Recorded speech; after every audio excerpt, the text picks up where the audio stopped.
Donc, nous disons que la société industrielle va vers une faillite, et nous l'annonçons.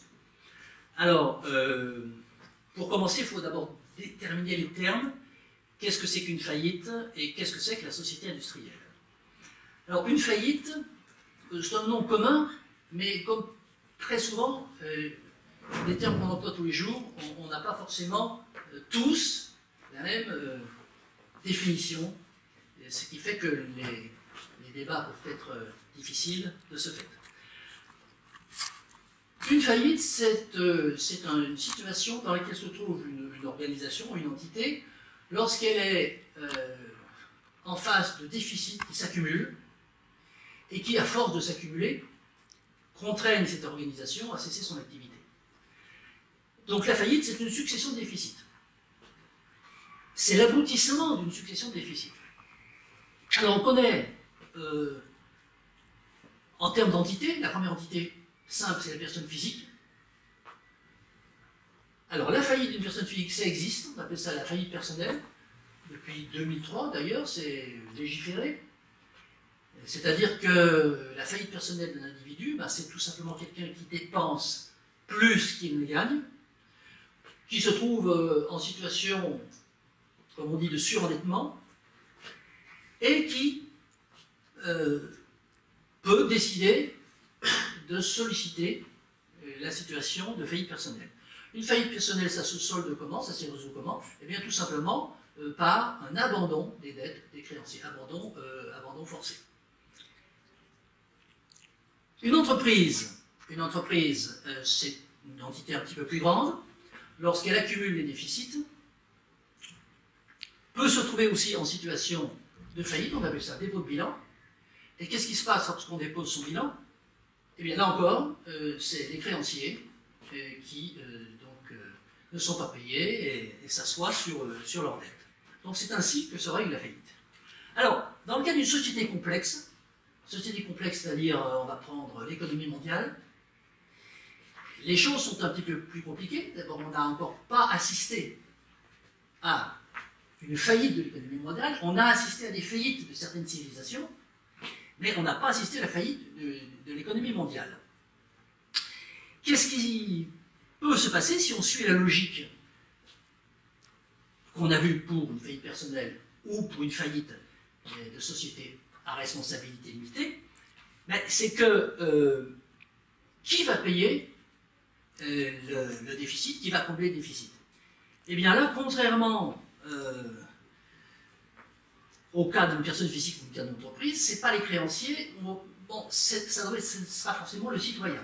Ce sera forcément le citoyen qui sera considéré comme un créancier vis-à-vis de la société ou vis-à-vis des entités qui sont au pouvoir et qui sera amené à combler le déficit. C'est à payer, disons, le coût de la faillite. Alors voilà ce qu'on peut dire sur ce que c'est une faillite, pour un petit peu mieux fixer l'esprit.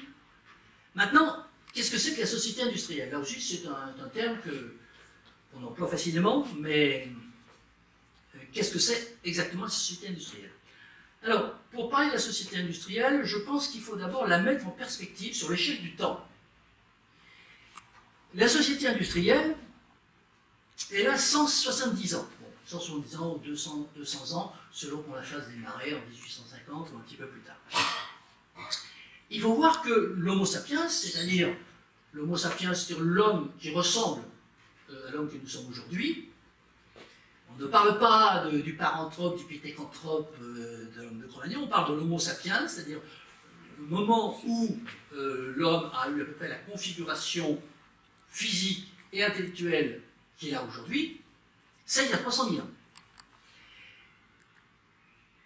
Et la révolution néolithique, elle, a eu lieu il y a 10 000 ans. Et la révolution néolithique, c'est l'Homo sapiens qui cesse d'être chasseur, pêcheur, cueilleur, c'est-à-dire une économie basée uniquement sur je chasse, je pêche et je cueille, et il se sédentarise, mais surtout, il développe une activité collective.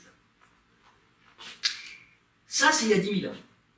Bon, donc, l'Homo sapiens, c'est-à-dire nous, c'est il y a 300 000 ans. La révolution néolithique, c'est-à-dire le début, en fait, de la société humaine organisée, c'est il y a 10 000 ans, et la société industrielle, c'est il y a 170 ans. Alors, pour essayer pour bien illustrer la chose, si on ramène ça à l'échelle d'un an, si Homo sapiens est apparu il y a 1 an, le néolithique est apparu il y a 12 jours, et la société industrielle n'est apparue que depuis 5 heures. Bon, si on veut raccourcir encore un peu l'échelle du temps, si on ne prendre que le point de départ néolithique, c'est vraiment l'homme qui commence à fabriquer des choses en série. Le néolithique il y a 10 000 ans, la société industrielle il y a 170 ans, entre-temps on a eu l'âge de pierre, l'âge du cuivre, l'âge du bronze, l'âge du fer.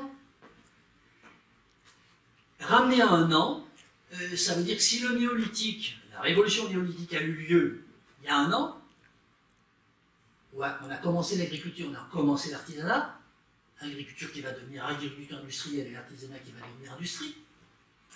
La société industrielle existe depuis 6 jours. Donc ça c'est pour bien voir de quoi on parle. On parle de quelque chose qui est extrêmement récent, qui est extrêmement différent de la façon dont on a vécu depuis 99% du temps que l'homme est homme.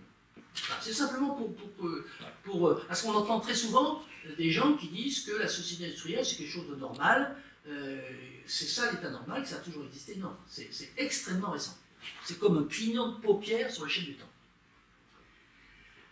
Alors, la société néolithique c'était ça, et la société industrielle c'est ça. Bon. Alors ça c'est 5 heures, hein, et avant, mais ça a duré 1 an. Alors,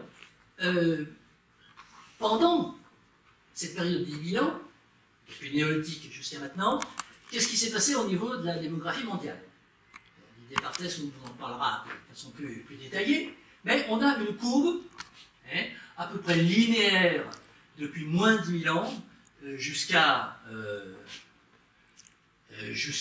l'année 1850, début de la révolution industrielle, et ensuite une courbe qui se cadre de façon asymptotique. Et en termes de chiffres, on a 5 millions d'êtres humains en moins 10 000, l'an 1, 250 millions, en 1900, 1 milliard, 2 milliards en 1930, 3 milliards en 1960, 6 milliards en 2000, et aujourd'hui on est à 2018, donc là il manque une petite échelle, un petit barreau d'échelle, on est à 7 milliards et demi. Au niveau de la production industrielle mondiale, production industrielle, production de biens.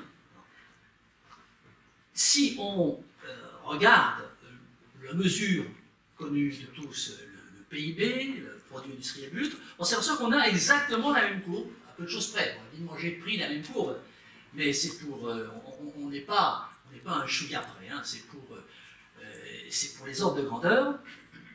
On a un PIB qui est égal à 0, hein, tant que l'homme est chasseur, pêcheur, cueilleur, qui augmente un petit peu à la 1, et qui ensuite, c'est pareil, passe de 2700, 3700, jusqu'à 74 000 milliards d'euros de PIB mondial en l'an 2000. Donc, la même courbe.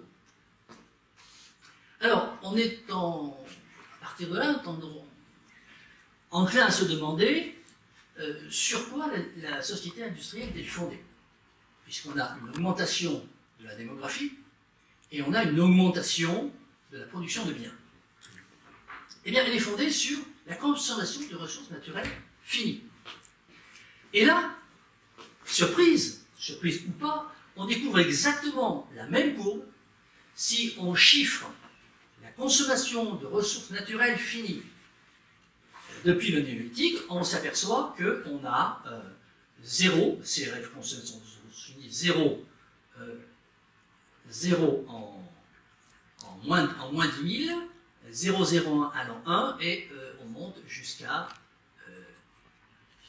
80 milliards de tonnes de consommation de ressources finies en 2000.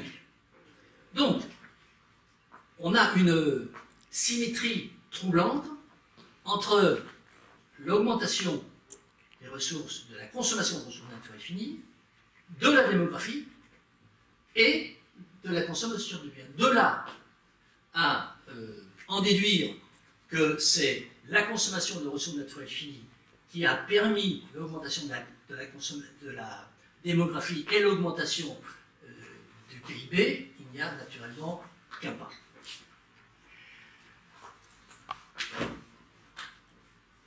Alors, la société industrielle est basée sur la mise en œuvre du couple énergie-matière.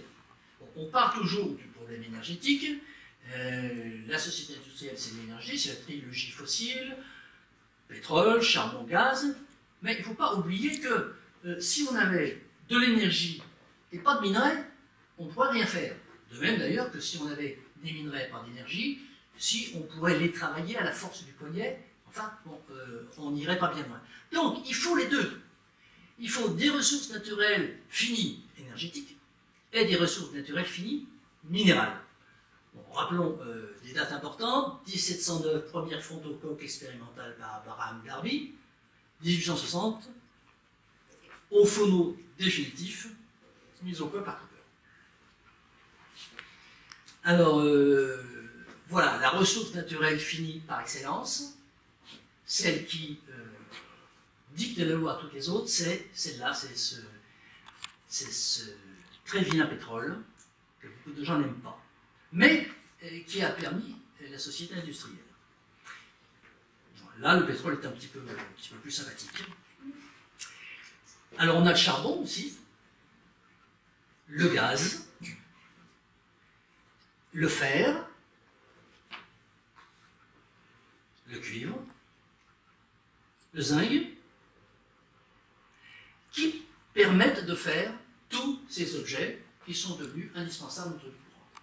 Donc tout ça, ces objets, ces voitures, il n'est possible de le faire qu'avec les ressources naturelles finies, comme on vient de lister, pétrole, gaz, charbon, fer, cuivre, zinc, qui sont en quantité limitée dans les corses terrestres et qu'on n'exploite que depuis 170 ans.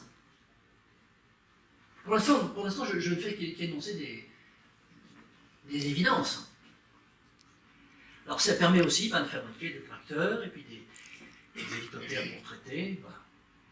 Alors, bon, toutes ces matières premières, énergétiques et minérales, comme on l'a dit, sont des ressources finies. Si elles sont finies, c'est qu'on connaît à peu près leur stock dans les corses terrestres, et au rythme de consommation actuel, on peut produire un graphique dans ce genre, c'est-à-dire que si la consommation n'augmente pas, eh bien, le charbon sera épuisé en 2155, le pétrole sera épuisé en 2045, le plomb en 2025, etc. Si la consommation n'augmente pas. Mais aujourd'hui, nous avons des pays émergents, comme le Brésil, l'Inde, la Chine, qui, eux, augmentent leur consommation, et notamment de ressources minérales. Donc on peut se poser la question de savoir si cet échéancier, qui déjà est un petit peu inquiétant, ne devrait pas être revu à la baisse, c'est-à-dire avec des dates plus proches. Donc, tout ça, ça nous pose des questions, ça nous fait nous poser des questions, et bien entendu, je ne suis pas le seul à poser des questions, et on a un certain nombre d'approches qui ont traité ce problème. La première approche, on va parler de deux approches, qui est l'approche bioéconomique et puis l'approche comptable, qui est une approche que nous avons un petit peu instaurée, qui n'est pas très répandue dans les discours sur la décroissance. La première approche, c'est l'approche bioéconomique, qui a été instaurée par Nicolas Georgescu-Bruegel, qui est un mathématicien économiste roumano-américain, qui a écrit des livres très, très intéressants sur les principes de la thermodynamique, l'entropie, et notamment, en 1970, un livre qui s'appelle Demain la décroissance, et il introduit, c'est cette date-là qui introduit pour la première fois le concept de décroissance. Nicolas Georgescu-Roegen travaille sur l'énergie et la thermodynamique, et rappelons, bon, on ne va pas faire un cours, je ne suis pas d'ailleurs qualifié pour faire un cours sur la thermodynamique, mais rappelons que le premier principe de la thermodynamique, c'est que l'énergie se conserve. Le deuxième principe, c'est que l'énergie se dégrade. Alors, on a souvent dit qu'il y avait une contradiction entre le premier principe, l'énergie se conserve, rien ne se perd, rien ne se crée, et après le deuxième principe nous dit que l'énergie s'en va. En fait, l'énergie se dégrade, l'énergie se conserve, mais lorsqu'elle est mise en œuvre, il y a une partie qui n'est pas récupérable par l'homme et qui se dégrade, d'où le concept d'entropie. La dégradation d'énergie, elle peut être illustrée par ce petit schéma. On a une énergie en entrée, un convertisseur pour transformer l'énergie en énergie exploitable, par exemple en roue de voiture qui tourne, et ça c'est l'énergie qui est utilisée, mais il y a une énergie qui est perdue, dégradée, que l'homme ne pourra jamais récupérer. Donc, qu'est-ce que c'est que la dégradation d'énergie? C'est lors du processus industriel, l'énergie utilisable est continuellement transformée en énergie inutilisable jusqu'à ce que cette dernière disparaisse complètement. Et l'entropie, c'est un concept un peu compliqué, mais Nicolas Georgescu-Roegen a tenté une définition simple en disant que c'est l'indice de la quantité d'énergie inutilisable contenue dans un système thermodynamique donné à un moment donné de son évolution. C'est-à-dire que plus la quantité d'énergie devenue inutilisable est élevée, plus on est dans un système de haute entropie. Le système de basse entropie, c'est l'homme chasseur-pêcheur-cueilleur. Il est en basse entropie complète. À partir du moment où il commence à trouver un morceau de cuivre et à fabriquer une hache, il commence à augmenter le niveau d'entropie. Et alors aujourd'hui, avec l'usine que vous avez vue, bon, on est dans une entropie qui va vers des sommets, puisque l'entropie ne fait qu'augmenter. Bref, je vous recommande le bouquin de Bernard Brune sur la dégradation d'énergie, qui explique de façon assez abordable ce concept de dégradation d'énergie. Donc, il y a d'une part la dégradation de l'énergie, et pour ce qui concerne les matières énergétiques. Donc, qui concerne la finitude des ressources naturelles en général, je rappelle la citation de Kenneth Boulding: celui qui croit qu'une croissance infinie est possible dans un monde fini est soit un fou, soit un économiste. Sous-entendu, un économiste orthodoxe, ce que n'était naturellement pas Nicolas Georgescu-Roegen. Alors, compte tenu de cette analyse bioéconomique, quels sont les pronostics pour demain? Alors, on a un certain nombre de mouvements, de groupements, qui s'intéressent à la décroissance, avec des orientations différentes. On a par exemple les objecteurs de croissance, dont nous avons ici le logo sympathique, moins de liens, plus de biens. Les objecteurs de croissance, moins de biens, plus de liens. J'ai demandé, hein. Oui. Donc c'est moins de biens, plus de liens. Les objecteurs de croissance s'opposent à la croissance. C'est-à-dire qu'il n'y a pas loin d'ailleurs à croire que les objecteurs de croissance ne croient pas en la décroissance. Ils pensent que le capitalisme est assez puissant pour maintenir la croissance, donc ils font écran de leur corps et ils s'opposent à la croissance. C'est une attitude tout à fait respectable, mais c'est celle-ci. Donc ça donne ça, ce genre de choses. C'est sympa. Bon. On a, alors, plus récemment, les collapsologues. C'est pas une variante des objecteurs de croissance, c'est réellement, disons, un mode de pensée qui est plus dans la lignée de Nicolas Georgescu-Roegen, puisque les collapsologues font, bon, peut-être dans cette salle on va me contredire sur les collapsologues, on verra plus tard, font leur l'inéluctabilité de la décroissance, mais ils considèrent que ça peut très bien survenir d'une façon rapide c'est la différence entre les déclinistes. La différence entre les déclinistes et les collapsologues, c'est que les collapsologues imaginent un effondrement en quelques années, ou quelques dizaines d'années. Les déclinistes pensent qu'on va avoir une courbe relativement modérée. Donc l'association Adrastia, qui a été créée par Vincent Mignereau, est la première à avoir formalisé avec un vrai discours cette notion d'effondrement, que Jared Diamond avait déjà amorcé dans son livre. Donc l'effondrement, c'est ça. Hein. Bon, je remercie la Pierre Fournier, donc Daniel Fournier, de m'autoriser à utiliser ce merveilleux dessin de Pierre Fournier, qui est le fondateur de l'écologie politique en France, via Charlie Hebdo. Harakiri Hebdo à l'époque. On a également Démocratie directe et résilience, dont je suis le porte-parole, qui également, comme les collapsologues, pensent que la décroissance est inéluctable, pour toutes les raisons thermodynamiques dont on a parlé, mais aussi pour des raisons comptables dont on va parler ensuite. Mais nous pensons que le déclin va être progressif. Alors, il y a une deuxième approche, après cette approche bioéconomique, c'est l'approche comptable. C'est l'approche comptable qui fait la spécificité un peu de notre démarche, notre réflexion, notre analyse. Elle se base sur des chiffres. Alors la comptabilité, c'est voilà, un stylo, une calculette. C'est des livres avec des procédures très, très précises. Et une comptabilité, c'est une façon de donner une image sincère et probante de l'activité d'une entité avec des documents de synthèse dont le plus significatif est le compte d'exploitation.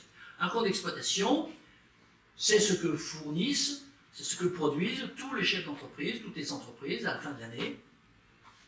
C'est un tableau dans lequel on a d'un côté les produits, de l'autre côté les charges. Et ce compte d'exploitation, si on considérait la société industrielle dans son ensemble, consiste à mettre en produit les ventes, c'est-à-dire le chiffre d'affaires ou la production, et en charge les rémunérations, c'est-à-dire toutes les sommes qui sont distribuées d'une façon ou d'une autre, sous forme de salaire ou sous forme de rémunération de travailleurs indépendants, et les matières premières. Ce compte d'exploitation doit faire apparaître soit un bénéfice, soit un déficit, selon que les ventes sont supérieures aux charges, que les produits sont supérieurs aux charges, ou que les charges sont supérieures aux produits. Malheureusement, la société industrielle ne produit pas de compte d'exploitation, elle produit un PIB. Elle livre un PIB. Elle nous donne comme indicateur comptable de son activité un PIB qui n'est qu'un solde intermédiaire de gestion. C'est-à-dire que le PIB, c'est uniquement la colonne de droite des produits. C'est comme si une entreprise jugeait son activité à l'augmentation ou à la diminution de son chiffre d'affaires et pas à son bénéfice. Bon. Rappelons les 3 méthodes de calcul du PIB qui en principe doivent donner tous les mêmes résultats. Il y a l'approche production, qui est l'approche la plus technique, la plus comptable, qui est la somme des valeurs ajoutées de toutes les entreprises. La valeur ajoutée étant la valeur du produit fini, moins les consommations intermédiaires, c'est-à-dire moins tout ce qu'on a rentré dedans en termes de matériaux palpables ou de services. Deuxième approche, c'est l'approche demande, c'est-à-dire que c'est grosso modo la consommation, l'ensemble du montant de la consommation des ménages et des administrations. Et puis l'approche revenu, c'est l'ensemble des salaires. Donc, 3 façons de calculer le PIB, mais qui ne sont que des soldes intermédiaires de gestion et qui ne sont pas du tout le résultat final de l'activité de l'entreprise, c'est-à-dire est-ce qu'il y a un déficit ou est-ce qu'il y a un bénéfice. On ne parle jamais de bénéfice ni de déficit dans les comptes publics de la société industrielle, on ne parle que de chiffre d'affaires. Alors, ce petit dessin m'a paru assez intéressant, c'est-à-dire qu'on nous donne le PIB comme étant un reflet de l'activité économique, et ce petit bonhomme a la sensation qu'il passe à côté de l'essentiel. Et il a bien raison. Alors, en fait, là j'ai un petit peu anticipé, puisque vous aviez tout à l'heure un compte de résultat avec indiqué économie de flux. C'est la différence qu'il y a entre une comptabilité de flux et une comptabilité de stock. La société industrielle ignore la comptabilité de stock. Elle ne sait pas ce que c'est, elle ne veut pas le savoir. La société industrielle, c'est-à-dire nos dirigeants, nous livre des documents comptables supposés refléter une image probante et sincère de l'activité économique du pays en comptabilité de flux. Alors, les flux, qu'est-ce que c'est? C'est tout ce qui rentre et qui sort d'une entreprise. Hein, la rémunération des salariés, le paiement des fournisseurs, les agios bancaires, les impôts, et puis, donc ça c'est ce qui sort, et ce qui rentre, c'est les clients. On oublie, tout simplement, lorsqu'on fait une comptabilité de flux, on oublie les stocks. Or, tout chef d'entreprise, même tout travailleur indépendant qui est une entreprise, sait très bien que il faut comptabiliser les stocks. Si on a un stock de 1000 en début d'année et qu'on n'a plus qu'un stock de 500 en fin d'année, il y a une charge de 500 qu'on appelle variation de stock négative qui convient d'indiquer en charge. Bon, ça, c'est complètement ignoré par la comptabilité nationale de tous les pays, d'ailleurs de la société industrielle.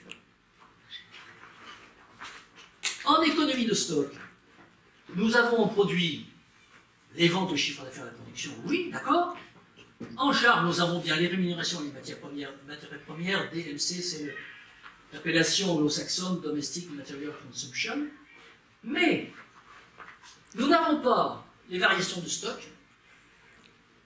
et nous n'avons pas non plus les provisions écologiques dont nous avons parlé. Donc il y a deux postes qui sont ignorés par la comptabilité de nos dirigeants actuels, c'est le poste de variation de stock et le poste des provisions économiques. Et on verra, on va voir là, que ça change complètement la donne au point de vue comptable et que ces sociétés qu'on dit en équilibre, en fait, sont en déficit. Et on a vu tout à l'heure qu'un déficit qui se cumulait sur plusieurs années pouvait aboutir à une faillite. Pas de questions? Alors, puisque nous disons que le système actuel, les dirigeants actuels ne nous fournissent pas une comptabilité nationale sincère et probante, l'appellation sincère et probante, c'est ce que tout chef d'entreprise est obligé de faire. Hein. Il a l'obligation donnée par les documents de la Direction générale des impôts de fournir une comptabilité nationale, une comptabilité personnelle sincère et probante. Alors, comment établir pour la société industrielle une comptabilité nationale sincère et probante qui prenne en compte les postes qu'elle refuse aujourd'hui de prendre en compte? Mais pour faire ça, il aurait fallu, lorsque la société industrielle s'est créée, on va prendre la date de 1850, hein, on ne va pas se discuter on n'est pas à 10 ans près, il y a 20 ans près, on a vu un peu l'échelle du temps. Il aurait fallu établir vers 1850 un bilan de départ. Lorsque vous créez une entreprise, vous faites un bilan de départ, c'est qu'on apporte un capital et on marque en passif le capital et en actif la valeur du capital en trésorerie, par exemple. Bon. Et bien là, la société industrielle, en fait, c'est une société qui s'est constituée entre l'homme et Dame Nature. Dame Nature a mis en capital la dot terrestre.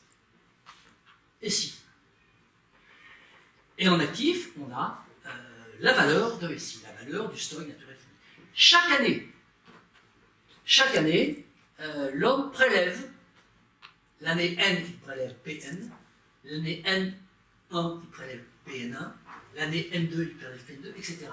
Et il fait donc diminuer le stock parce que lui, le stock, la dot terrestre, elle reste telle qu'elle est. Elle reste initialement ce qu'elle était au départ.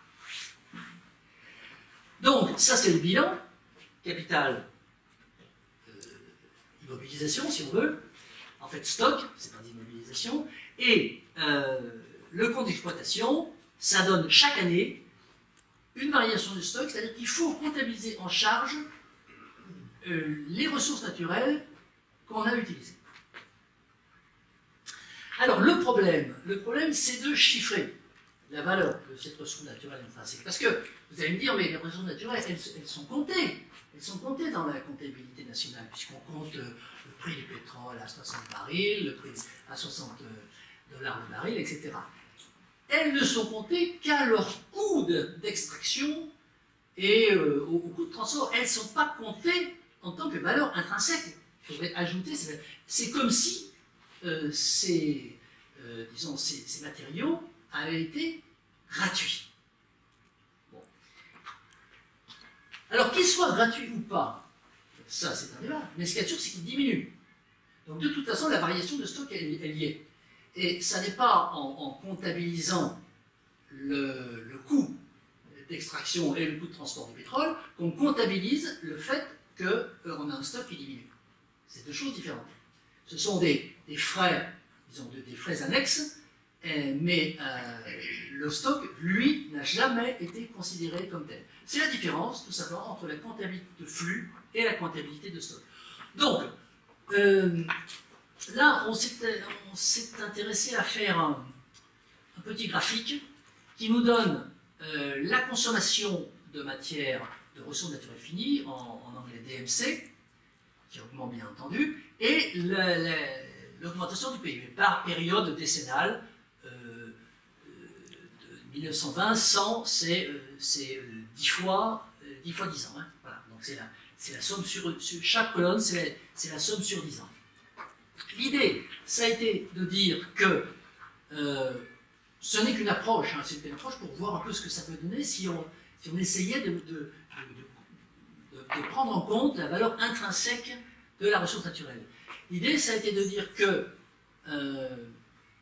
la consommation de ressources naturelles finies était égale, sa valeur était égale à l'accroissement de PIB qu'elle génère. Donc, si on considère que le PIB sans utilisation de ressources naturelles finies est égal à 2000, bon, on ne va pas rentrer dans les détails, mais on arrive à une augmentation de PIB divisée par l'ensemble, la sommité de la consommation en ressources naturelles finies, on arrive à une somme de 575 € la tonne de DMC. Bon, c'est une approche qui vaut ce qu'elle vaut, mais ça permet de voir ce que ça donnerait en termes comptables. Alors, on voit tout de suite, alors, on se souvient tout à l'heure de la similitude des courbes, de la démographie, de la production de biens et de la consommation de ressources naturelles. On voit ici qu'on a le même genre de couplage entre le PIB et la DMC. Donc ce couplage paraît irrémédiable. Et donc, de ce fait, lorsque la consommation de DMC diminuera parce que il y en aura plus ou il y en aura moins, cette courbe laisse supposer que le PIB va diminuer aussi. Eh bien, certains caressent l'idée du découplage. Alors ça, dans son livre Les mythes économiques, Nicolas Georgescu-Roegen a fait un livre très intéressant sur tous les mythes économiques qui imprégnaient et agitaient les économistes du monde entier à son époque. Il n'avait pas pensé à celui-là. Il n'avait pas pensé qu'on pouvait imaginer une production de biens et services qui continuait à augmenter malgré une diminution de l'offre en ressources naturelles finies. Bon. Aujourd'hui, certains économistes, personnellement je ne recommanderais pas, caressent ce mythe. Donc, 575 € la tonne de DMC, qu'est-ce que ça donne? Alors, pour m'illustrer un petit peu et pour voir en termes chiffrés cette faillite comptable dont je parle, on a fait des calculs pour la France. Alors, la France consomme donc 800 millions de tonnes de DMC par an, multiplié par 575 €, ça fait 460 milliards d'euros. Donc il y aurait lieu d'ajouter chaque année en variation de stock négative 475 milliards d'euros de DMC, ça correspond à la ponction de la France dans la dot naturelle. Mais il n'y a pas que ça. Il n'y a pas que ça, parce qu'il y a aussi d'autres charges qui sont oubliées. Dans le fameux PIB, dans le PIB, il n'y a rien, il y a uniquement le chiffre d'affaires. Alors, premièrement, première pose de charges oubliées, les déchets humains de la société industrielle. Alors, ils sont comptabilisés dans le PIB. On a 12,6 milliards pour les eaux usées et 16,7 milliards pour les déchets ménagers industriels. Bon, le problème, c'est que nous avons 30 millions de tonnes de matière fécale qui disparaissent chaque année. Avant la société industrielle, les matières fécales retournaient au sol. D'ailleurs, Karl Marx s'en était inquiété, déjà, dans ses écrits écologiques. Il en a écrit un certain nombre. Et pour ce qui concerne, on pose beaucoup plus important, les déchets alimentaires, c'est 350 millions de tonnes qui ne retournent pas à la Terre.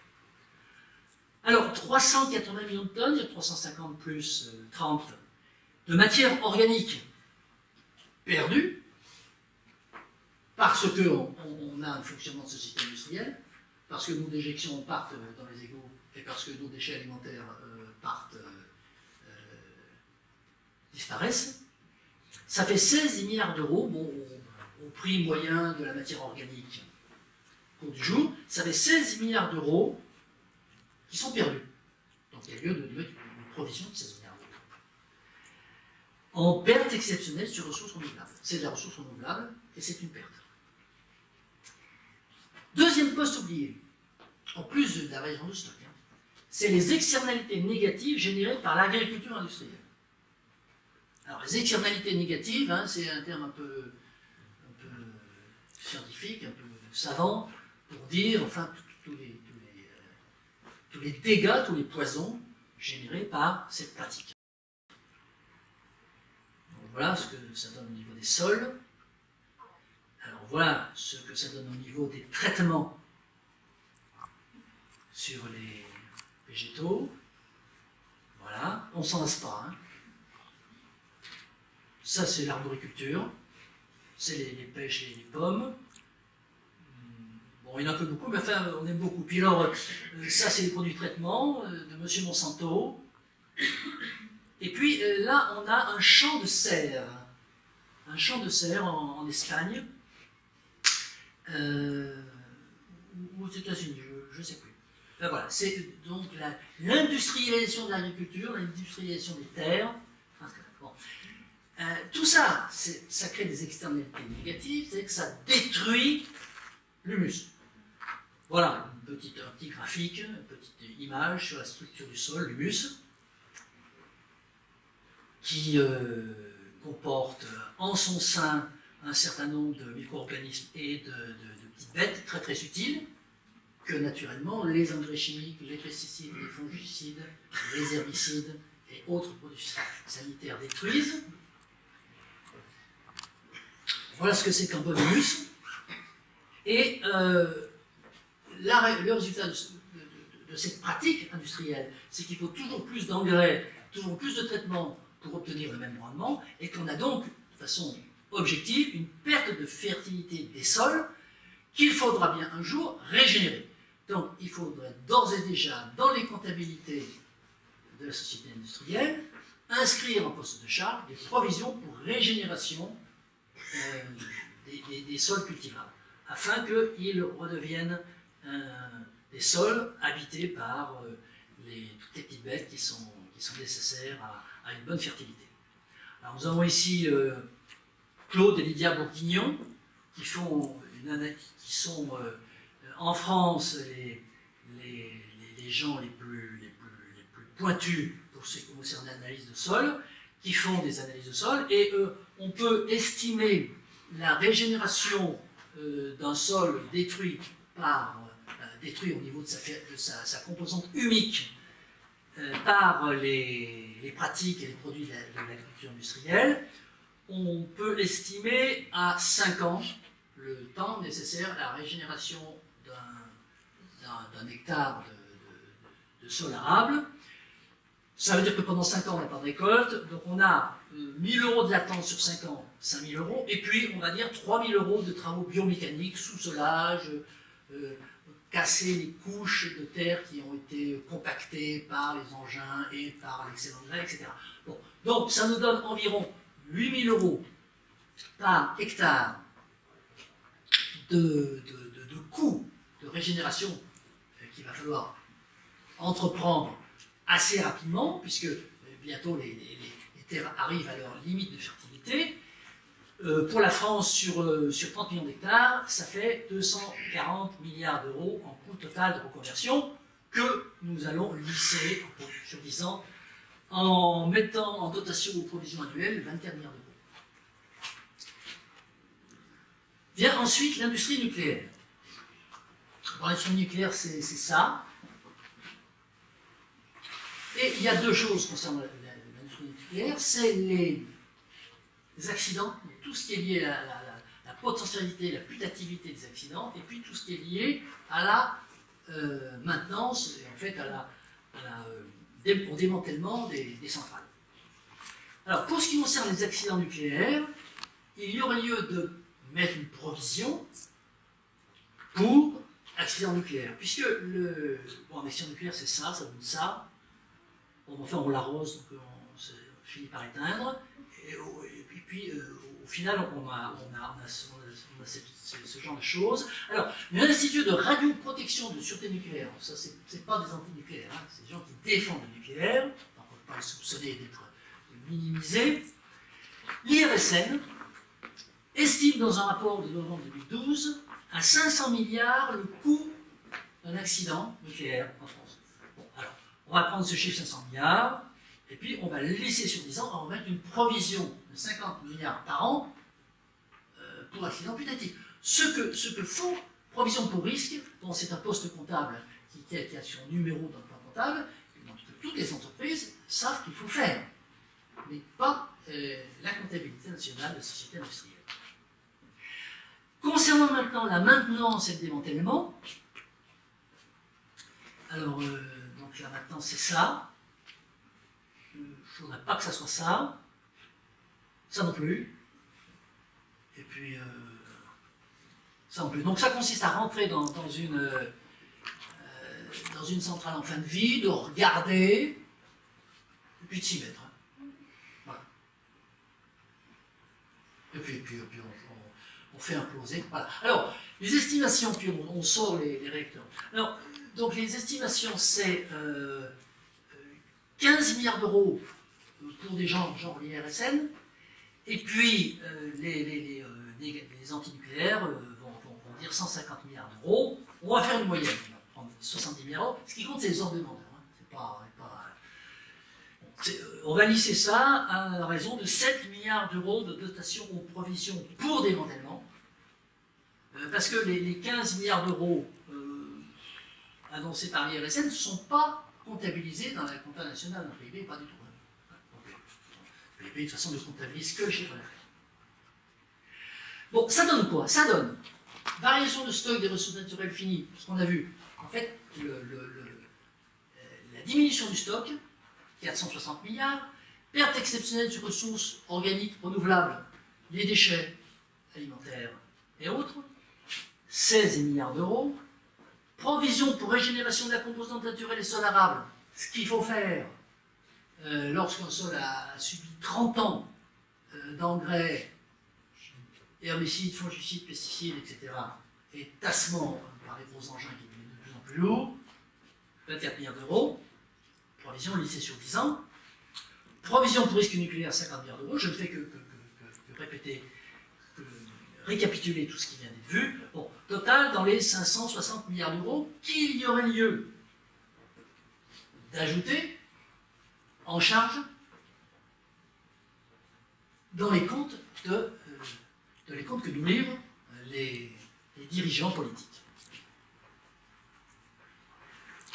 Nous aurions donc un compte d'exploitation en économie de stock qui indiquerait les ventes de chiffre d'affaires, très bien, on est d'accord, les rémunérations, on les connaît, les matières premières, voilà, mais en ajoutant les variations de stock de ressources naturelles et toutes les provisions écologiques dont je viens de parler, et fatalement on aura un déficit, puisqu'on nous dit que la société est en équilibre actuellement.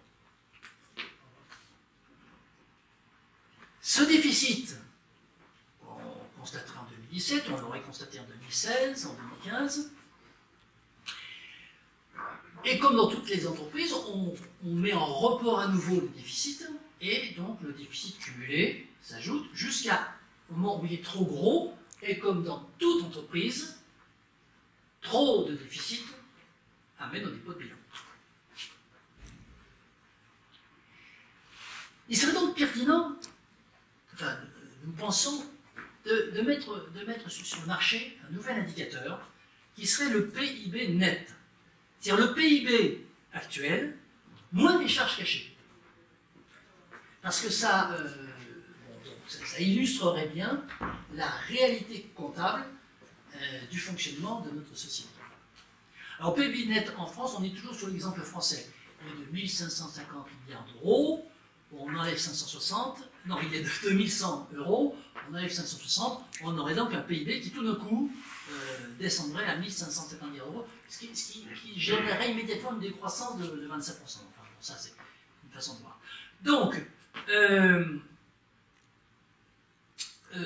le compte d'exploitation de la société industrielle française en économie de stock se présenterait ainsi, avec un déficit de 610 milliards d'euros, parce que je pense qu'on a ajouté, les 50 milliards d'euros que reconnaît le gouvernement, nous dit qu'il a.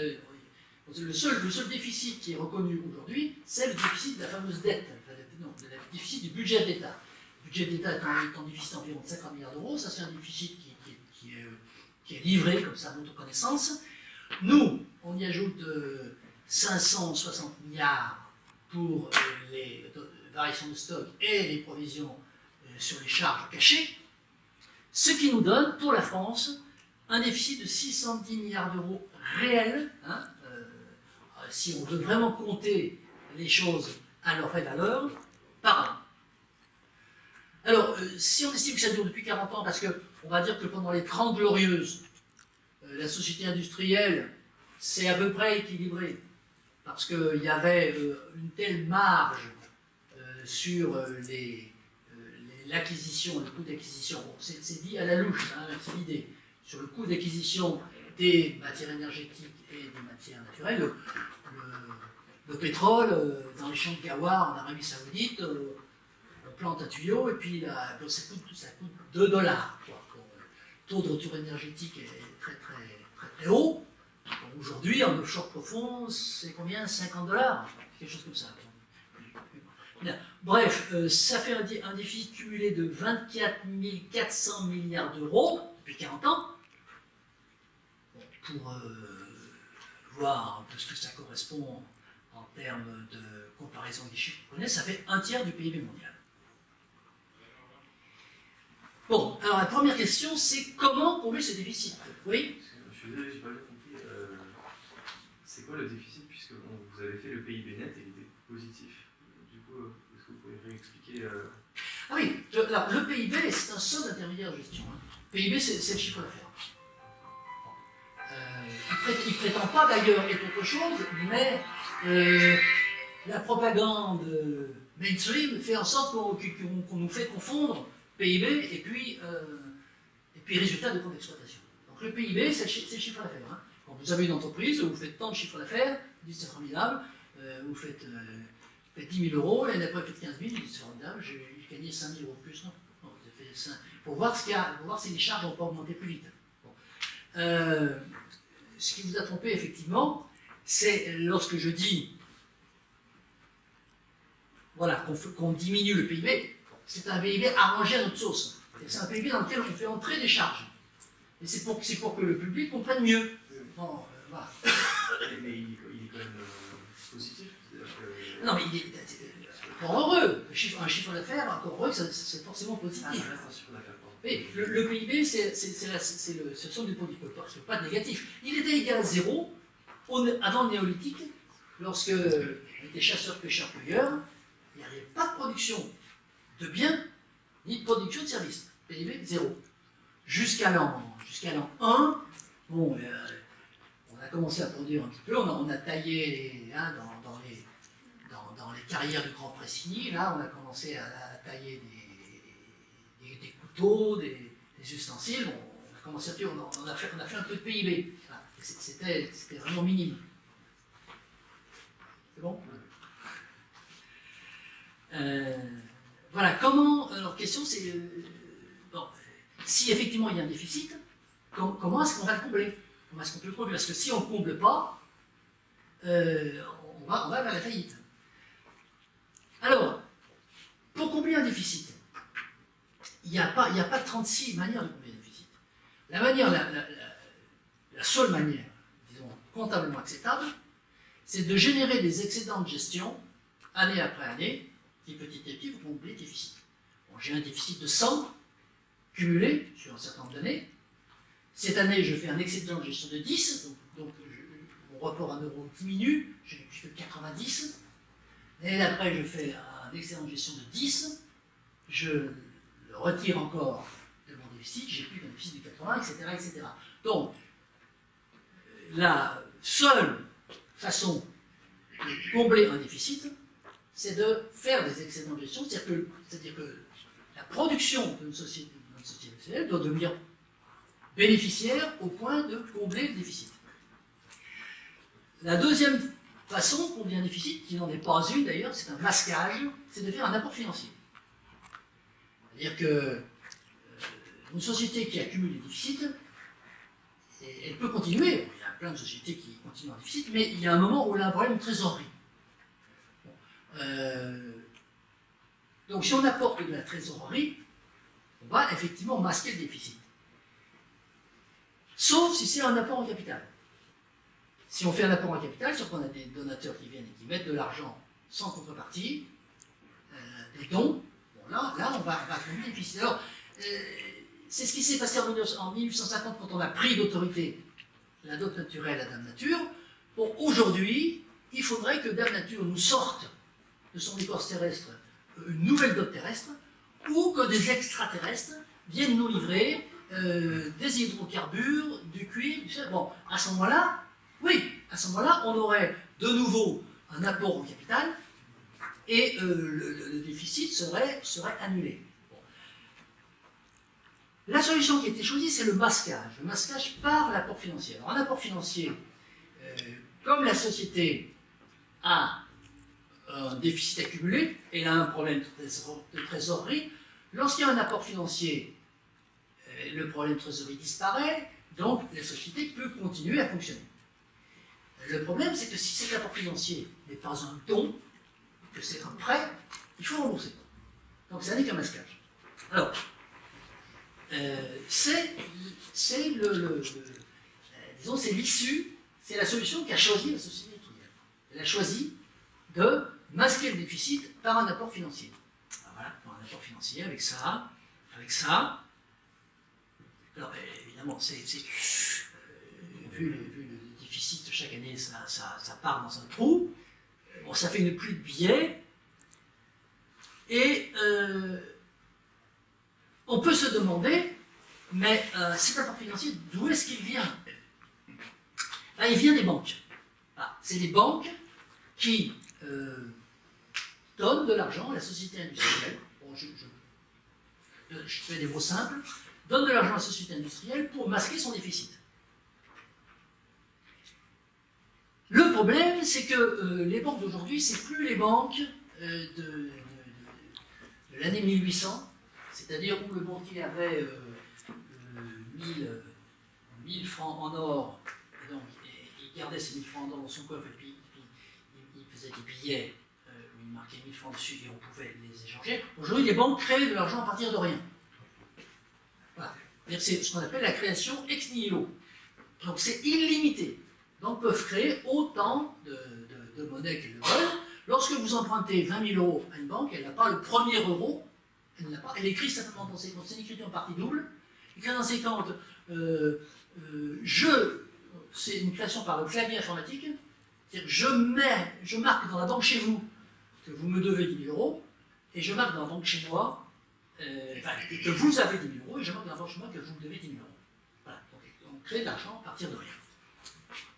Et c'est illimité. Il n'y a pas de loi avec des seuils. Voilà. Bon, c'est uniquement politique. Là, on a un peu le circuit de l'argent à partir de rien. Conclusion, ce déficit, il est masqué par une création monétaire ex nihilo. Donc, en termes clairs, c'est-à-dire qu'il n'est pas financé.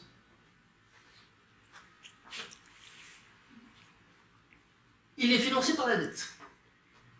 Et en fait, ça revient à dire, plus j'ai de dettes, plus je suis riche. C'est ce que fait la société industrielle qui nous dit que nous sommes de plus en plus riches, parce que le PIB augmente. Le niveau de vie augmente d'après les statistiques, plus on a de dettes, plus on est riche. C'est le système. Bon, la deuxième question, bon, on a répondu à la première, c'est-à-dire comment est-ce qu'on fait quand on est déficit, on a dit on prend le masque. Deuxième question, c'est est-ce que ça peut continuer comme ça? Est-ce qu'on peut continuer à fonctionner en mode déficitaire? Alors le FMI dit oui. Il dit oui, il suffit de prélever la somme qu'il faut dans les comptes courants des citoyens. Alors, bon, ça c'est pas un délire de votre serviteur, c'est une proposition très très concrète du FMI, qui date d'un an ou deux, qui propose simplement pour régler la dette des États. La dette des États, ce n'est que la partie émergée de l'iceberg. Vous avez vu que dessous, sous la ligne de flottaison, hein, il y avait toutes les provisions écologiques et les variations de stock dont on ne parle même pas. Pour solver ce déficit, cette partie du déficit, le FMI propose tout simplement de prélever 10% des avoirs de tout le monde. C'est une proposition pour l'instant. Il suffit que, compte tenu du système législatif qu'on a aujourd'hui, non pas au niveau français mais au niveau mondial, il suffit que un certain nombre de technocrates se réunissent une nuit pour décider quelque chose, pour que le lendemain, ça force de loi. Bon, on arrive donc à deux conclusions, une hypothèse et un outil.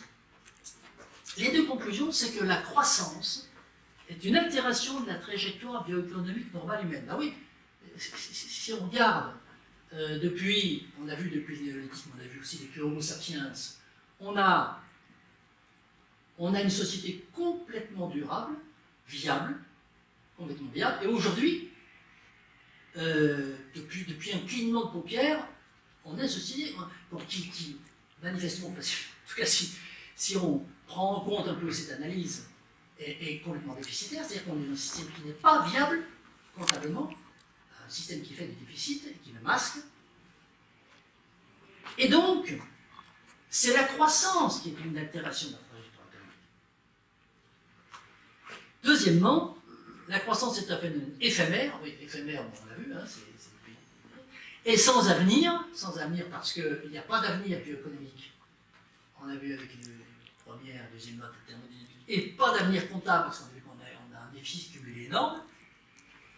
Donc le système croissanciste n'est pas viable à terme. Alors le problème, c'est qu'on n'a pas de date. On ne sait pas quel est le terme, on ne sait pas exactement quand. Voilà. Bon, ça, c'est des conclusions qu'on pense relativement indiscutables, mais on est prêt à en discuter. Et à partir de là, on formule une hypothèse. On dit que la décroissance, inéluctable à notre avis, on ne parle pas de la rapidité de cette décroissance, hein, bon, sera le terreau d'une évolution majeure de l'organisation sociétale. Bon.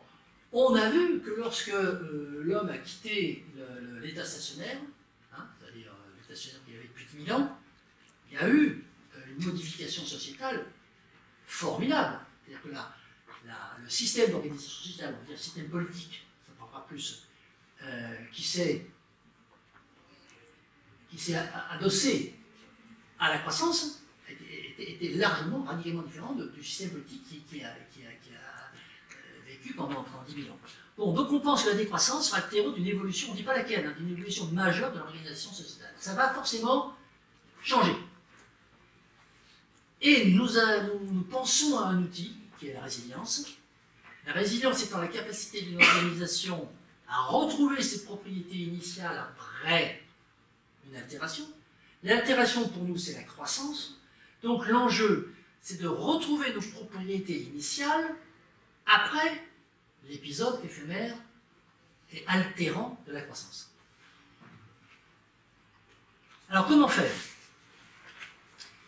D'abord, on va dire comment ne pas faire. Albert Einstein a dit on ne résout pas un problème avec les modes de pensée qu'il a créés. Le mode de pensée qui a créé la croissance, c'est un certain système d'organisation sociétale. Bon. Ce n'est pas avec le même système d'organisation sociétale qu'on va pouvoir résoudre le problème que ce système d'organisation sociétale a généré. Il faut un autre système d'organisation sociétale. Ça veut dire que ceux qui ont créé la société industrielle, c'est les marchands, hein, avec leur VRP. Oui, c'est une société commerciale. Hein. Bon. Voilà, il ne faut pas faire avec ça. Il faudra faire avec autre chose. Voilà. Il faut travailler.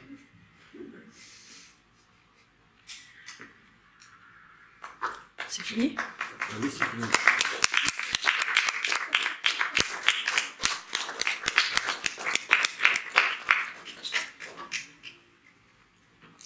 Voilà. Il y a juste un peu plus d'une heure. Il y a une question?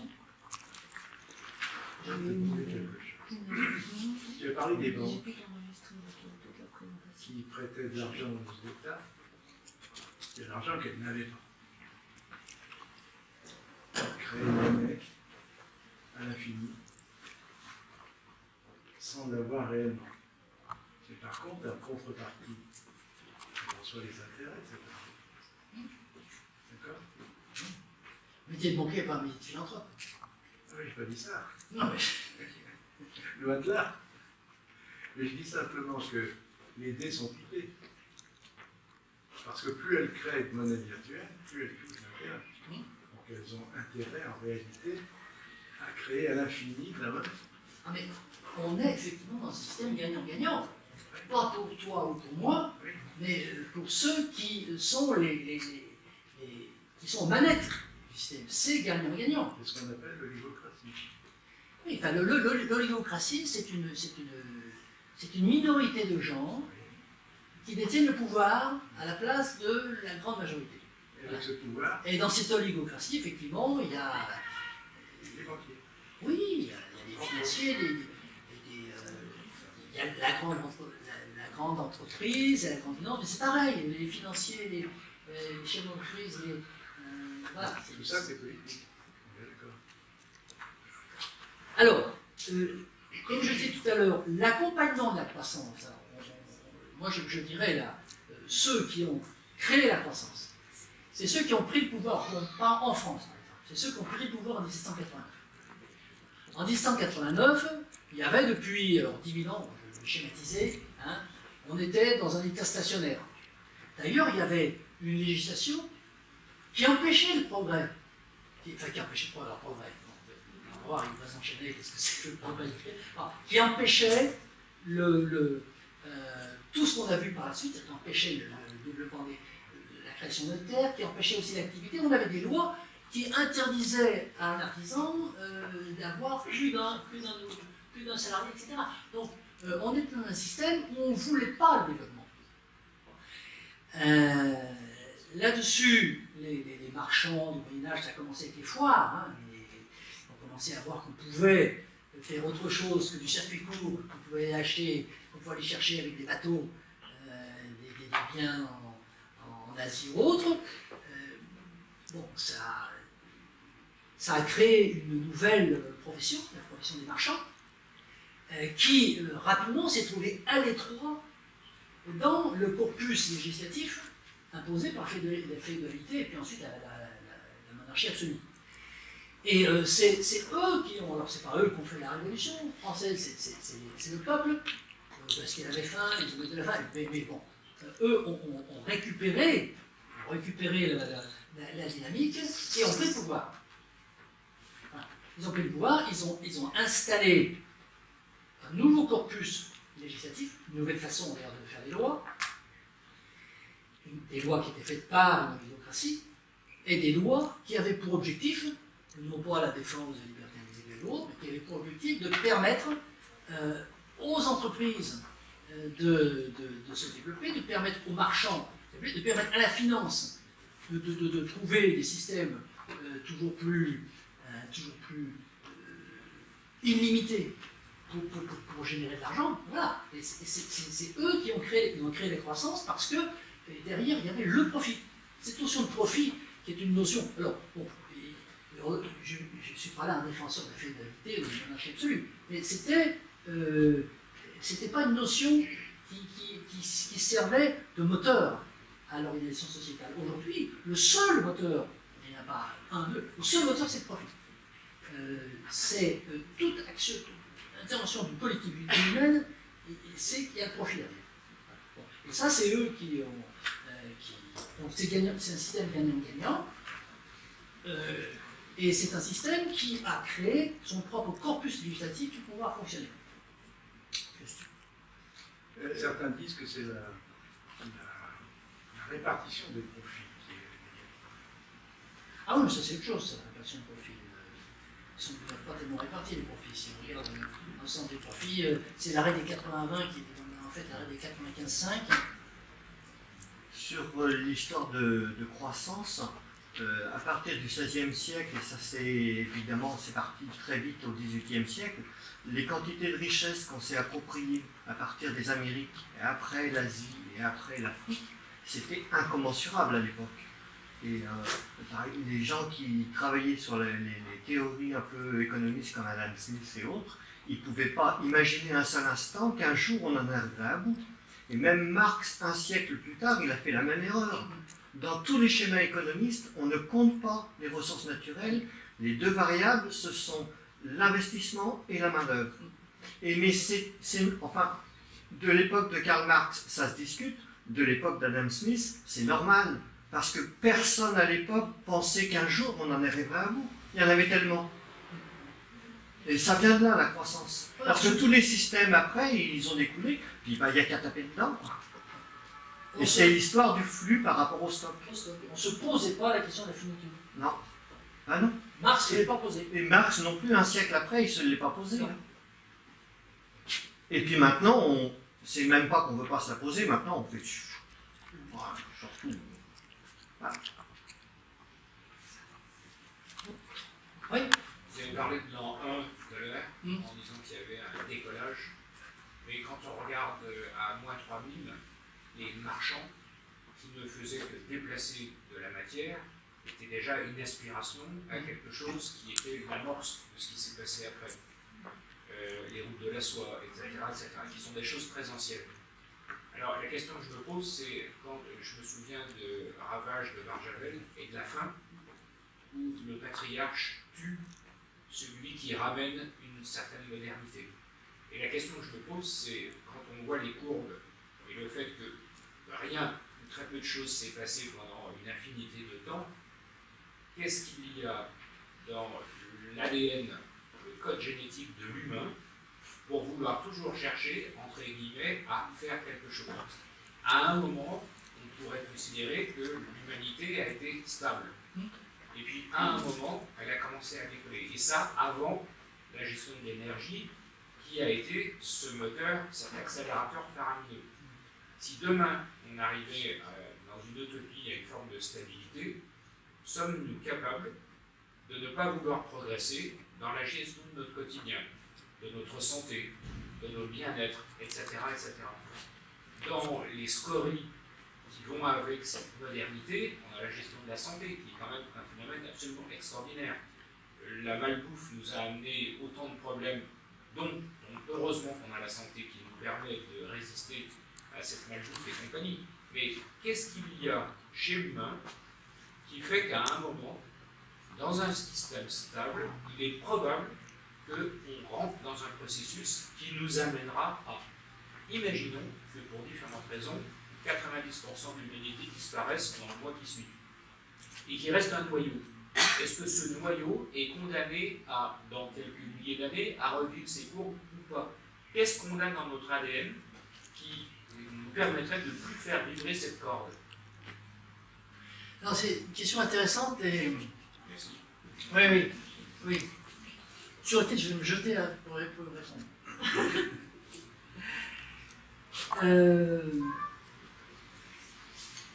L'analyse de l'histoire semble dire le contraire de ce que vous dites. Vous dites, qu'est-ce qu'il y a dans l'ADN de l'homme pour que toujours il cherche à se développer? Mais attendez, vous avez vu les courbes du début? Pendant 10 000 ans, on était en état stationnaire. Et tout ce dont on parle aujourd'hui, en termes d'évolution faramineuse et tout, c'est extrêmement récent. Alors moi, je ne suis pas du tout persuadé, après, en tout cas, si je regarde de façon factuelle ce qui s'est passé pendant l'histoire, je constate qu'on a aujourd'hui une espèce de bulle, un épiphénomène, qui n'est pas forcément significatif de l'ADN de l'homme au sens de l'espèce humaine. Elle est significative de l'ADN d'une oligocratie, d'un groupe qui a pris le pouvoir au niveau aujourd'hui mondial, qui a un mode de pensée, qui est un mode de pensée qui est le profit, et qui peut s'exprimer grâce à un corpus législatif qu'il a fabriqué à cet effet, et qui produit cette accélération, qui produit cette... on avait ce gâteau de la dot terrestre qui bouffe en 200 ans le gâteau, et on pourrait très bien penser, dans la continuité de la question que vous posez, que l'homme va se rendre compte qu'il a été pris en otage, donc qu'il était dans le vrai pendant 10 000 ans, qu'il a été pris en otage par un groupe, une association de malfaiteurs, qui l'a amené à la faillite. Le jour de la faillite, ils se sont probablement tous taillés dans un paradis quelque part, un paradis provisoire et forcément éphémère, et qu'on va revenir à, alors pas forcément avec la même organisation, parce que rien n'est jamais pareil, mais que les valeurs stables et fondamentales de l'homme, elles sont celles qu'il y a eu pendant 10 000 ans, pas celles dont on parle depuis 170 ans. Bon, on va nous parler de la fin du pétrole et de l'avenir radieux. Bon, voilà, c'est ça la... Donc ADN, moi je ne suis pas sûr du tout que ce soit dans l'ADN. Surtout que tu dis 10 000, mais ça, moi je dirais plutôt 400 000, quoi. Parce que tu remontes à l'homo sapiens. Oui, non, d'accord. Ouais, au voilà, feu, ça dépend si on prend l'homo feu. Si on considère que chasseur-pêcheur-cueilleur c'était déjà un mode de vie, ou que le mode de vie commence au néolithique. Il ne faut pas oublier que la civilisation, parce que là, tout ça, les 10 000, c'est la civilisation, c'est la période interglaciaire. Si on était resté en période glaciaire, je ne suis pas sûr que la civilisation ait vu le jour. Alors, oui, tout à fait. Mais voilà, l'homme, c'est un coup de peau, enfin c'est un hasard qu'on soit arrivé là comme ça. Oui, non, mais là tu articules des événements biologiques, enfin des événements géographiques, climatologiques, et l'évolution de l'homme. La question de monsieur, c'est dans l'ADN de l'homme de faire de la croissance. C'est une vraie question intéressante. Aujourd'hui, on a l'idée reçue, l'idée généralement admise, c'est un peu comme le GIEC, la réchauffement climatique, l'homme, il veut le progrès. C'est ce qu'on nous ramène, ce Vincent? Oui, pour aller dans l'autre sens, il y a deux exemples qui sont passés à Lyon. C'est la révolte des Halors et le Grand Tric. Vous connaissez? La révolte Très des bien, mais Halors. vous allez nous... Oui, Vous éclairez. la révolte des Halors, c'est quand Marco Polo ou les gens de son groupe, je ne sais pas, ont ramené le Morodan. Et les Halors, c'est ceux qui, ouais, à l'époque, pour remonter les bateaux sur le Rhône, il fallait des chevaux. Hein, et au lieu de 100 chevaux, avec le Morodan, il fallait plus de 10 pour un bateau. Donc ça fait énormément de chômage.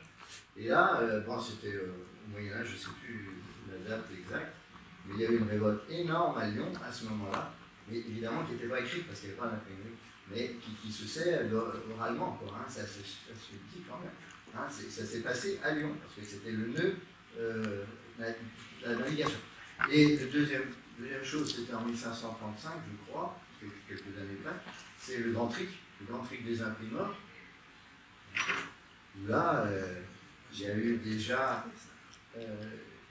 une délocalisation, puisque ça a duré presque 3 mois, c'était une grève. Hein. En fait, le Grand Tric, le mot grève n'existait pas, donc ils appelaient ça le tric, parce que le tric c'était la pause. Hein. Le moment où quelqu'un tapait la presse, et ça faisait bruit tric. Hein. Donc ils appelaient ça parce que bon, en imprimerie, il fallait qu'on arrête à la fin d'une phrase. On ne pouvait pas aller manger au milieu d'une phrase, quoi, hein. Il fallait continuer le plomb qui chauffait, etc. Il fallait... Bon. Et donc, c'était le tric. Et le Grand Tric, c'était la grande pause, quoi. C'était la grève. Voilà, pour eux. Et ils ont fait grève pendant presque 3 mois. Et là, eh ben, les patrons, enfin, c'était des artisans, hein, les Lyonnais, il y en a pas mal qui sont partis en Allemagne. Il y a eu déjà une délocalisation. Et ils ont emmené avec eux ce mot tric qui a donné le mot strike anglais. Oui, on a l'exemple aussi des ouvriers ludites qui ont passé des machines. Etc. Oui, voilà. Mais bon, je parle des choueries, mais je parle de ce qui s'est passé à Lyon. D'accord. Alors, merci déjà pour ton exposé. Je vais d'abord rendre à César ce qui est à César et ensuite répondre à François à propos de l'ADN. Je te remercie d'avoir cité Adrastia. Historiquement, Adrastia n'est pas la première association à s'être emparée du sujet. C'est l'Institut Momentum qui a été créé par Itaché Agnès Sinaï. C'est important de restituer cette histoire-là. Quelques années auparavant, je crois 2011 ou 2012, je ne sais plus, mais alors ils ont un format plus club, plus fermé, c'est pour ça qu'ils ne sont pas très visibles, mais quand même, c'est eux qui ont apporté en premier de la matière en francophonie intéressante, très intéressante. Et la palatologie est arrivée après Adrastia. Donc c'est vraiment 3 temps différents et dissociés. Et peut-être, imagines-tu par rapport à cette question de l'ADN humain, moi je pense que le problème qu'on a, le problème de croissance et d'exploitation des ressources toujours croissant, hein, toujours augmentant, ce fameux effet Toujours plus. Comment Toujours plus. Voilà, ce fameux effet de la reine rouge, en fait, s'il n'est pas dans l'ADN de l'humain, il est dans l'ADN court. C'est un processus qui est dans le vivant extrêmement ancien, c'est un processus de complexification et d'augmentation des capacités du vivant à capturer les ressources élémentaires. Ce n'est pas exclusif ou inédit ou apparu avec le genre Homo il y a 3 millions d'années ou avec Homo sapiens il y a 60 000 ans. Et pour reprendre ce que tu décris, une prise de pouvoir d'une sous-classe d'une population suite à de nouvelles techniques qui arrivent ou un nouvel approvisionnement énergétique important qui se présente, en fait on pourrait transposer cette image-là à l'apparition de l'agriculture qui a été développée par les chasseurs-cueilleurs, c'est vraiment eux qui ont inventé l'agriculture, et parmi les chasseurs-cueilleurs, finalement, une sous-classe est apparue qui a pris le pouvoir, ça fait le roi, et puis ça fait les pré-civilisations. On peut en vouloir à ces sous-classes de chasseurs-cueilleurs qui ont finalement stratifié les premières sociétés civilisées. On peut remonter et imaginer que Homo sapiens, quand il est apparu, et a fortiori quand il a utilisé le feu, il a été une sous-classe du grand genre Homo, qui a eu une plus grande capacité de capture de l'environnement, et qui a acquis une forme de pouvoir. Dans le genre Homo, l'Homo sapiens a eu une plus grande performance adaptative et a fini par être en telle concurrence avec son environnement pour les mêmes ressources avec le reste du genre Homo, mais en Natal en particulier, qu'il a fini par être une sous-classe de vainqueur et qui a fini par dominer et avoir une forme de pouvoir. C'est un peu plus métaphorique quand on parle d'interespèce de cette façon-là, ou intergenre dans le genre Homo, mais malgré tout, dans le processus de complexification, l'effet marée rouge, c'est un petit peu toujours le même schéma qui se joue. C'est pour ça que j'ai plus de mal que toi à isoler ce qui se passe avec le pétrole, avec ce qui s'est passé depuis le 18e, vraiment l'aristocratie qui prend le pouvoir pour l'exploitation du pétrole et le développement de l'industrie. Le schéma se reproduisant de façon quasi similaire pour d'autres techniques et d'autres approvisionnements énergétiques, on peut peut-être généraliser le schéma et moins isoler cette sous-période-là, même si dans ses effets destructeurs elle est effectivement bien plus importante, mais pas tant pour le schéma organisationnel que par la propriété même des hydrocarbures. Il y a de la puissance de mise en œuvre de la destruction qui est beaucoup moins liée à la stratification particulière de la société qu'au fait que les hydrocarbures soient une quantité d'énergie très dense et très synthétique qui permet un déploiement extraordinaire de la puissance des frappes humaines. Voilà, je fais une lecture un peu différente, qui est peut-être complémentaire de la lecture.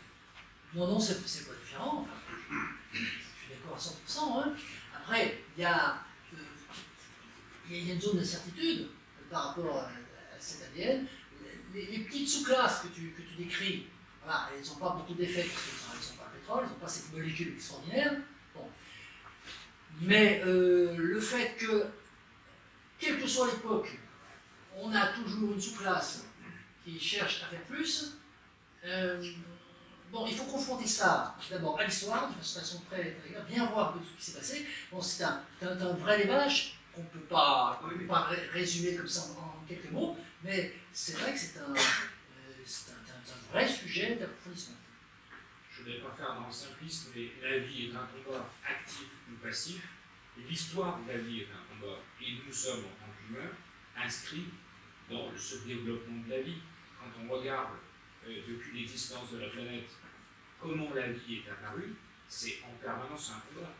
Et donc voilà pourquoi je parlais du code génétique. C'est un mot, mais bon, je ne peux pas passer la soirée sur cette question-là. Mais simplement, si on arrivait à un système stable, est-ce que dans 10 000 ans, dans 20 000 ans, on n'aurait pas à nouveau cette problématique parce que c'est inscrit dans notre histoire.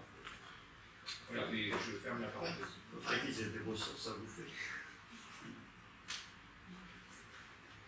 Oui. Je suis assez d'accord avec les deux dernières interventions qui viennent d'avoir lieu. Je voudrais faire remarquer d'abord dans le schéma qui donne avec raison de prendre du recul. Je crois que le point de départ à 300 000 ans qui réduit d'autant la partie industrielle est quand même très exagéré parce que si on peut trouver des brides des ancêtres de Homo sapiens effectivement il y a 300 000 ans, des êtres qui avaient notre structure mentale n'étaient probablement comparables à nous qu'il y a à peu près 30 000 ans, c'est-à-dire quand on a éliminé les dernières autres espèces. Et dans ce cas-là, si on compare ces 30 000 ans aux 10 000 ans auxquels on remonte pour faire la révolution néolithique, c'est-à-dire la première fois où l'homme s'est mis au fond à organiser les territoires, on s'aperçoit que le ratio est plutôt de 1 à 3. Et alors, je reviens sur ce qui a été dit tout à l'heure, je pense qu'il y a une certaine continuité dans la démarche humaine, et effectivement, le fait que nous soyons dans une période interglaciaire a beaucoup joué. Et que peut-être, si nous avions une période glaciaire, nous serions restés beaucoup plus longtemps, ou au contraire beaucoup moins longtemps s'il y avait une période interglaciaire plus ancienne. Donc ça joue. Je ne crois pas qu'il y ait une volonté au fond de l'humanité globale d'avoir telle ou telle attitude qui aurait été relativement vertueuse et relativement durable pendant toutes les premières périodes, et puis ensuite tout à fait, entre guillemets, perverse maintenant. Et pour revenir à l'histoire de l'ADN, il faut savoir qu'il y a dans le domaine de l'astrophysique beaucoup de réflexions sur l'existence de la vie extraterrestre. On n'en a aucune preuve, on n'en voit pas. Et une des raisons, au fond, qui justifie peut-être, évidemment je ne sais pas la vérité sur le fond, mais qui justifie peut-être l'absence de preuve, est de dire que tout être, toute vie qui devient intelligente, inévitablement passe par une phase de pouvoir et que ce pouvoir automatiquement conduit à une destruction des équilibres écologiques de son propre environnement. C'est une réflexion qui me semble pas estampille et que peut-être malheureusement qui condamne de fait toute forme d'intelligence à un échec. Et on va jusqu'au bout là, mais moi je suis assez séduit par cette réflexion-là, même si elle est pessimiste sur le fond. Oui. Contrebalancer tout ça. Dans ton raisonnement, dans ta démonstration, on n'envisage pas le fruit de la recherche qui pourrait faire évoluer Cette analyse, elle s'arrête au constat physique et comptable, et elle dit, hein, c'était en ce sens, au travail, qu'il y a une nouvelle organisation sociale à mettre en place. Elle ne pose pas, c'est le chapitre 1. C'est un peu pessimiste. Je ne pense pas qu'il y ait du pessimisme. Hein. C'est le réalisme d'aujourd'hui. Non, il y a une ouverture sur il faut faire autrement, parce qu'on est face à des réalités inéluctables, l'intermédiaire et la comptabilité, et il faut faire autrement en termes d'organisation sociétale. Mais on ne donne pas de clé pour l'instant. Ce qui est grave, c'est que nos gouvernants. Non, parce que les gouvernants sont dans le plan des croissancistes. On a le débat sur l'ADN de l'humain, on a eu une discussion sur un constat physique, voire économique. Et ça me donne envie de me demander quelle solution on peut imaginer, quelle va être notre réponse politique. Parce que disons, la tendance qu'on peut un peu avoir avec ce genre d'exposé, c'est de tout voir en termes physiques et d'avoir une vision linéaire des événements qui aboutirait inéluctablement à un effondrement rapide, un effondrement lent, mais inéluctablement à ceci, parce que soit la thermodynamique nous imposerait, soit l'ADN humain nous imposerait. Est-ce qu'on ne peut pas espérer pouvoir que ces affirmations soient vraies ou pas, en fait, hein, on n'en sait rien trop sur le essayer de les contrecarrer en tant que société et prendre une direction différente, et si oui, laquelle quoi. C'est un petit peu la même question que l'âme. Ce texte se limite à le constat thermodynamique et comptable. Il ne donne pas de piste en termes de mise en place institutionnelle d'un outil pour gérer le déclin ou l'effondrement. On n'a pas de piste. On a en magasin la suite de cette conférence, mais avec des propositions, parce que je fais partie du mouvement démocratie numérique et résilience, qui propose un dispositif institutionnel radicalement différent de celui sous lequel nous vivons aujourd'hui, et qui nous semble adapté aux enjeux physiques et comptables dont je viens de parler. Mais c'est ça, c'est le prochain épisode. Mais c'est sûr, c'est pas. Alors, ça se termine sur le travail, c'est-à-dire, maintenant, il faut passer à l'action politique. Si on est convaincu que la croissance, soit elle n'est pas bonne, bon, ça c'est plutôt les objecteurs de croissance, soit la croissance elle est pliée, on est sur quelque chose d'inéluctable qui s'additionne, à mon sens, une faillite comptable. Et là, peut-être d'ailleurs, l'aspect financier peut transformer le déclin en effondrement, parce que autant au niveau de la logique physique, on peut imaginer un déclin progressif, autant le caractère instable et volatile du système monétaire peut générer un dysfonctionnement très rapide et généralisé et disséminé à tous les pays, qui là, du coup, va provoquer un effondrement qui serait plutôt un effondrement de type financier plutôt que économique au sens de la production de biens. Ce point d'interrogation pourrait faire l'objet d'un débat citoyen. Oui. D'ailleurs, c'est inscrit. Et d'autre part, je ne comprends pas l'argumentation non plus de la loi, pardon, je vais lui répondre en son absence, mais sur l'inégalité, au fond, si une petite caste prend le pouvoir et s'arroge au fond les richesses, c'est vrai depuis si longtemps. C'était vrai des Romains, par exemple, où c'était encore encore pire, puisqu'il y avait même une grande partie de une partie en tout cas de la population qui était en esclavage, avec un écart encore beaucoup plus important, alors qu'aujourd'hui, même les parties les plus pauvres de notre société participent en fait à la consommation, ce qui n'était pas le cas avant. Donc je ne crois pas qu'on puisse, à partir de la prise du pouvoir, de l'appropriation des richesses par une petite proportion de la société, caractériser ce qui se passe aujourd'hui. Même sur le plan financier, même sur les banques, j'ai peut-être un avis un petit peu différent de ce qui est exprimé. Il est évident que le système d'organisation politique, je suis d'accord pour revenir uniquement, pour partir du néolithique. D'ailleurs, au début, je pense que tu as vu qu'on avait des déchets tout le temps qui partaient de 1915, une autre, c'est néolithique. Et tout ce qu'on dit par la suite, c'est rapporté au néolithique. Bon, c'est plus sérieux que de rapporter à la 300 000 ans, donc 10 000 ans. Il y a toujours eu, bien entendu, une petite caste qui a monopolisé le pouvoir, voire un seul homme. Et les richesses. Le pouvoir, qui a le pouvoir a des richesses. La question, bien entendu, n'est pas là. En tout cas, on est d'accord que la démocratie véritable n'a encore jamais existé. Le problème, la différence, c'est qu'on a, depuis le milieu du XIXe siècle, une caste qui avait le pétrole. Voilà, c'est tout. Mais elle n'est pas mieux ou moins bien que celles qui ont dominé le feu, que la souplesse dont parlait Vincent tout à l'heure, qui a dominé le feu, ou qui a dominé les Europe, etc. Elle n'est pas meilleure dans son ADN, ou meilleure dans sa moralité. Elle a eu simplement à sa disposition, mais de façon éphémère, parce qu'une fois qu'elle aura brûlé, il n'en aura plus, elle n'aura plus que la pierre. Bon. Et voilà. Donc, d'accord avec toi pour dire que, pour l'instant, on a toujours eu des sociétés qui ont été pilotées, dirigées, manipulées par une personne. Oui, alors dans ce cas, on voit bien que le problème résulte moins d'une question de structure que d'une question matérielle, et notamment, effectivement, la densité énergétique du pétrole, genre aussi dans une certaine mesure, qui change tellement l'ordre de grandeur des problèmes qu'il change la nature des sociétés. Oui.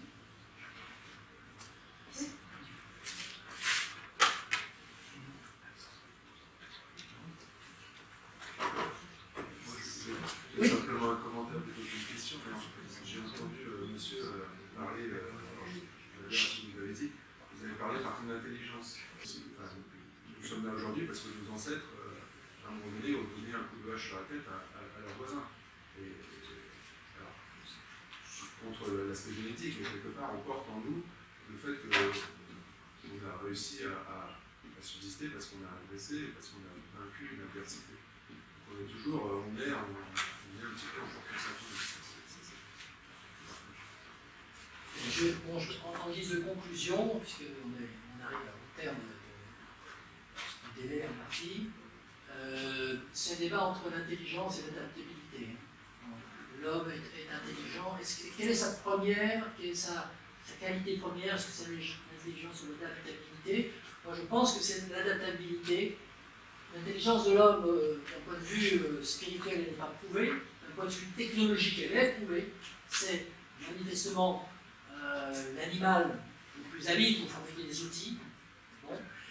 Et c'est aussi l'animal qui s'adapte le plus. On a eu des extinctions d'espèces liées à des effets climatiques ou autres. Il est probable que c'est l'homme qui a le plus de potentiel pour s'adapter à tout type disons, de contraintes extérieures. Monsieur parlait tout à l'heure que la raison de vivre de l'homme, c'était de la lutte, c'est surtout de réagir. De l'homme de la vie.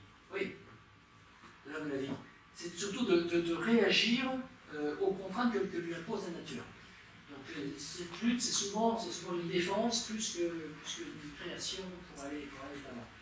Donc c'est l'adaptabilité qui va être nécessaire face aux difficultés qui nous attendent. Je pense qu'elle sera plus utile que l'intelligence. Voilà, ben on a terminé. Sauf celui qu'on a vu, Bon, merci.